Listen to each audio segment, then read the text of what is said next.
you know, the process with Clinton was very, very different. I mean, with Obama, you sort of rather see him outsourcing a lot of the debate so that he leaves people to kind of fight it out and then gradually kind of reels the decision back in. I mean, what do you think that process is a good thing, the way he does this kind of very public deliberations and then reels it back, or do you think that there's a better way to do things? Look, if he passes health care and some jobs come back, it'll all be great. Yep. If he doesn't, then he'll be an idiot. It's over. I mean, it's just, the point is, if the poll numbers go up 5 points, he'll be the greatest politician since Franklin Roosevelt. It's almost as if he gets health care through, what does it matter if his process was I mean, a the little... rule is that, so we get a bad jobs number, and it said, it's all terrible, it's not working. So, you know, so the economy starts picking up, we get a good jobs number. You don't get to say, well, he didn't have anything to do with it. If he had everything to do with it going bad, then he's got to have something to do with it going right. If consumer confidence goes up, who knows? I don't know what this is going to do. If he passes health care, people are going to say, you know, he was right to bring the Congress in early in the process. You know, he was very smart. He's the not only getting thing any that credit matters right now. is if you win. And then if you win, everything you did is right. And if you lose, everything you did is wrong. And we shouldn't pretend otherwise. I've repeated time and time again to Republicans who were scared of the Glenn Becks of the world. I said, please remember, leading up to Florida, you had Rush Limbaugh working every day, 3 hours a day, trying to kill John McCain's candidacy. Glenn Beck was doing the same thing. Sean Hannity was doing the same thing. Laura Ingraham was doing the same thing. Fox News was doing the same thing. They couldn't touch him. He rolled over his opponents. Now, I'm not saying that the people that lick the stamps and make the phone calls and get out in the streets don't listen to those shows.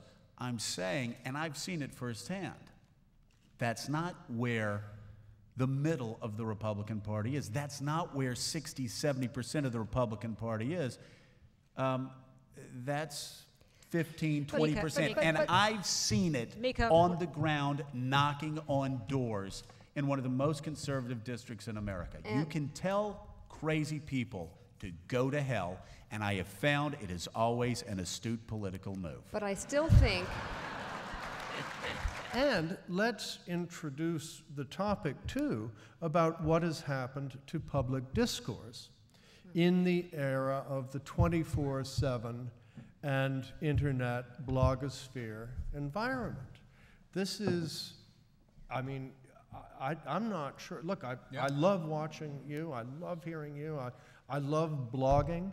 But I'm not sure whether or not all this is to the good. And I sometimes play, you know, the little game where, what if World War II, we had 24/7 news cycle and the internet. Can you imagine? You know, 1 hour into the Normandy invasion, you'd have some asshole on CNN saying, well, you know, we really have to ask, was this worth it? You know. It's certainly true. I mean that. Good point. Mika, why on a program like Morning Joe do you feel like you have to devote time to issues like David Letterman? Well, I actually thought that was kind of an interesting story. I worked at CBS. So it's sort of, I thought it was fascinating on a number of levels in terms of the questions it raised. I wouldn't be devoting time on it day after day after day, but it broke the night before, you know, it was on his show, whatever, at 11:30, and at 6 a.m., that's what there was to talk about. There's been a lot of discussion about, you know, sleeping with the boss and all of that. You know, I remember what Helen Gurley Brown said when she was asked that question, should you sleep with the boss? And she said, why exclude him?